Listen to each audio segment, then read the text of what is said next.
सतनाम श्री वाहिगुरु। एक मंदिर में एक पुजारी थे। उन्हें सपने में प्रभु के दर्शन हुए। उन्होंने उनसे कहा कि जितने भी साधु महात्मा हैं, जितने भी अच्छे अच्छे लोग हैं जो प्रभु की ओर ध्यान लगाते हैं, आप उन सबको बुलाएं। जब वे सुबह सपने से उठे तो उन्होंने सबको निमंत्रण दिया कि सब लोग यहाँ आओ, और मंदिर में इकट्ठा हो गए। मंदिर में जब उनकी बैठक हुई तो वे सोचने लगे कि वे क्या क्या कार्य कर सकते हैं जिनसे लोगों को फ़ायदा हो। जब बैठक खत्म हुई तो उन्होंने देखा कि भगवान की मूर्ति के साथ एक पात्र पड़ा हुआ था। उस पात्र पर हीरे जवाहरात जड़े थे और वह चमक रहा था। उस स्वर्ण पात्र पर लिखा था कि यह पात्र उस इंसान को दिया जाए जो सबसे ज़्यादा दान पुण्य करता हो, जो सबकी सेवा करता हो, सबका मददगार हो।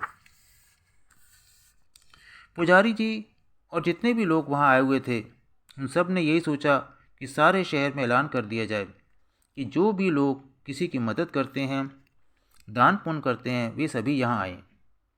जब ऐलान किया गया तो उन्होंने सोमवार का दिन चुन लिया। सोमवार को सब इकट्ठे हो गए।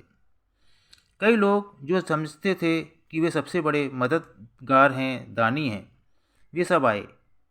कोई कहने लगा मैंने लाखों का दान दिया है, कोई कहने लगा मैंने बच्चों के लिए स्कूल खुलवा दिए, कोई कुछ कहने लगा, कोई कुछ। किस किस्म की मदद यहाँ पर की है तो कोई कहने लगा मैंने उस किस्म की मदद वहाँ पर की, और तब सब लोग इकट्ठे हो गए। तो पुजारी जी सोचने लगे कि कैसे पता लगाएं कि कौन इस स्वर्ण पात्र का अधिकारी है। पुजारी ने फैसला किया कि स्वर्ण पात्र को एक एक करके सबके हाथों में पकड़ाएंगे। जिसके हाथों में जाकर वह स्वर्ण पात्र चमकना शुरू हो जाएगा तो वह अंदाज़ा लगा लेंगे कि वह इंसान सही तरीके से दान पुण्य करता है। तो एक इंसान जिसने कहा मैंने लोगों की मदद के लिए बहुत पैसे दिए, उसे वह पकड़ाया गया तो वह मिट्टी का हो गया। एक दूसरा आया जिसने कहा मैंने इतने स्कूल खुलवा दिए, उसे पकड़ाया गया, वह फिर मिट्टी का हो गया। तो जिस जिस इंसान को भी पात्र पकड़ाते वह मिट्टी का होता चला जाता है। पुजारी जी ने ऐलान करा दिया कि अगले सोमवार को और लोग आए। ऐसे ही सोमवार पे सोमवार गुजरते गए। जिस किसी को भी पात्र पकड़ाएं वह एकदम मिट्टी का हो जाता, और कोई ऐसा इंसान उन्हें नहीं मिला जिसके हाथों में जाकर वह पात्र वैसा का वैसा रहे या उसकी चमक दमक कुछ और बढ़ जाए। लोगों को पता लगा कि एक ब्राह्मण है, उसने भी अपनी ज़िंदगी बेहतर करने की कोशिश की है। उसने 6 महीने व्रत रखा। 6 महीने बाद एक सोमवार को वह भी मंदिर गया, पर जब उसके हाथ में वह स्वर्ण पात्र रखा गया तो वह फिर मिट्टी का हो गया। पुजारी जी ने सोचा अब मैं क्या करूं, कितने लोगों को और बुलाऊं। तो उन्होंने फैसला किया कि हर सोमवार को जितने लोग भी मंदिर आएंगे उनके हाथ में मैं ये पात्र थमा दूंगा, और देखूंगा कोई इंसान ऐसा है जिसके हाथ में इसकी चमक दमक बनी रहे। एक दिन एक गरीब किसान मंदिर में प्रार्थना करने के लिए आया। अक्सर मंदिरों, मस्जिदों, गुरुद्वारों के बाहर गरीब लोग आकर बैठे होते हैं, जिन्हें कोई खाना खिलाता है, कोई पैसे देता है, कोई किसी और तरीके से उनकी मदद करता है। तो किसान ने देखा कि कतार लगी हुई थी जिसमें लोग बैठे हुए थे। कोई उन्हें खाने की चीज़ें दे रहा था, कोई पैसे दे रहा था। उसने पाया कि इन लोगों से कुछ दूर एक बुजुर्ग इंसान लेटा हुआ है। वह करा रहा है। उसको कोढ़ की बीमारी थी और वह भूख प्यास से तड़प रहा था। किसान के पास थोड़े से सत्तू थे और एक कंबल था। उसने वे सत्तू उसको खिला दिए और अपना कंबल उतार कर उसके ऊपर डाल दिया ताकि वह आराम से कुछ देर लेट सके, और फिर अंदर आकर मंदिर में प्रभु के दर्शन करने लगा। वह अंदर गया, मत्था टेका और पुजारी के पास प्रसाद लेने के लिए गया। तो पुजारी ने उस स्वर्ण पात्र को उससे पकड़ा दिया। जब वह किसान के हाथ में आया तो वह चमकना शुरू हो गया। उसकी चमक दमक बढ़ गई। पुजारी ने पूछा भाई तुम कौन हो? उसने कहा मैं एक किसान हूँ।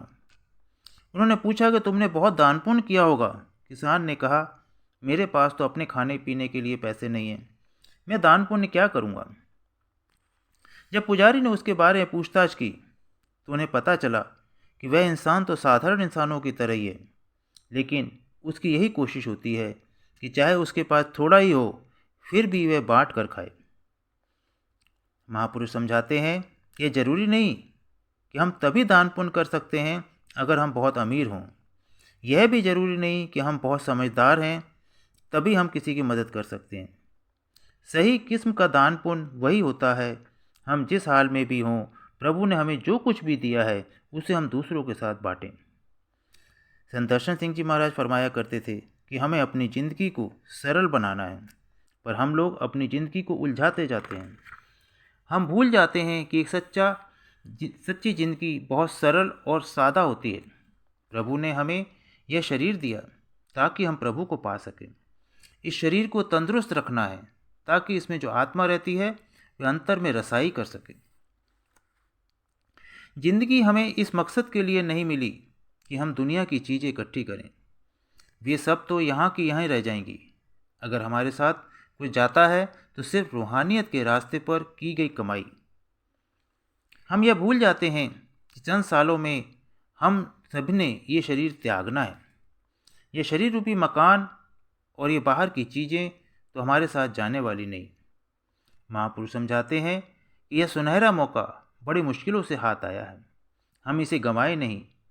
हम वे कार्य करें जो हमें अपनी मंजिल की ओर लेकर जाए। इंसानी जन्म ही वह मौका है जब हम अपनी मंजिल तक पहुंच सकते हैं। इसीलिए इसे नर नारायणी देह कहा गया है, roof and crown of all creation कहा गया है। इंसान इसका पूरा फ़ायदा उठाए, जिंदगी ऐसे जिए जिसमें वह औरों का मददगार हो। संत कृपाल सिंह जी महाराज, संत दर्शन सिंह जी महाराज बार बार फरमाया करते थे कि जो फल हमें भजन अभ्यास करके मिलता है वही फल हमें निष्काम सेवा करने पर मिलता है। पर लोगों को दिखाकर दान पुण्य करना दान पुण्य नहीं होता, वह दिखावा होता है। महापुरुष यही समझाते हैं कि अगर दायां हाथ कुछ दे रहा है तो बाएं हाथ को भी मालूम ना हो कि क्या हो रहा है, क्योंकि प्रभु हर समय हमें देख रहे हैं। हमारा हर एक कार्य, हर एक सोच, हर एक बोल उनकी नज़र में है। हम ये ना सोचें कि अगर वे हमें दिखाई नहीं दे रहे तो हम भी उन्हें दिखाई नहीं दे रहे। वे हर समय हमें देख रहे हैं, इसलिए हमें सच्चाई की ज़िंदगी जीनी चाहिए। पिछले कर्मों के लिहाज से ही इंसान की ज़िंदगी में ऊंच नीच आती है, तो प्रभु ने हमें जो कुछ दिया है उसमें हमें खुश रहना चाहिए। हर एक के कर्म अलग अलग हैं। अगर हम सोचें कि उसको ज़्यादा मिल गया, मुझे कम मिला, तो ये हमारी नादानी है। हमें यह सोचना चाहिए कि जो कुछ हमें मिला है वह बहुत है, क्योंकि हम सब के लिए जो बेहतर से बेहतर है वही हमें मिलता है। पर क्योंकि हमारा नज़रिया सीमित है, हमें वह समझ में नहीं आता। हमारे पास जो कुछ है उस और हम ध्यान नहीं देते और जो कुछ औरों के पास है उस पर हम नज़र रखते हैं। हम सोचते हैं पता नहीं उन्हें कैसे मिल गया, हमें क्यों नहीं मिला, और सारी ज़िंदगी ऐसे ही गुजार देते हैं। हमें चाहिए कि हम उस ओर ध्यान दें कि प्रभु ने हमें क्या क्या दिया है, तभी ज़िंदगी खुशियों से भरपूर रहेगी और अपनी मंजिल की ओर हम तेज़ी से कदम उठा पाएंगे। अर्थात जाहि विधि राखे राम ताहि विधि रहिए, कि परमपिता परमेश्वर जिस हाल में हमें रखता है उस हाल में हमें खुश रहना चाहिए और प्रभु से प्रार्थना करनी चाहिए, हे गुरुदेव जी शिकवा नहीं शुक्राना सीख गए। हे गुरुदेव जी शिकवा नहीं शुक्राना सीख गए, आप जी की संगत में आके खुद को झुकाना सीख गए। पहले मायूस हो जाते थे कुछ न मिलने से, पहले मायूस हो जाते थे कुछ न मिलने से, अब तेरी रजा में राजी रहना सीख गए, अब तेरी रजा में राजी रहना सीख गए। धन धन सद्गुरु, धन धन सद्गुरु।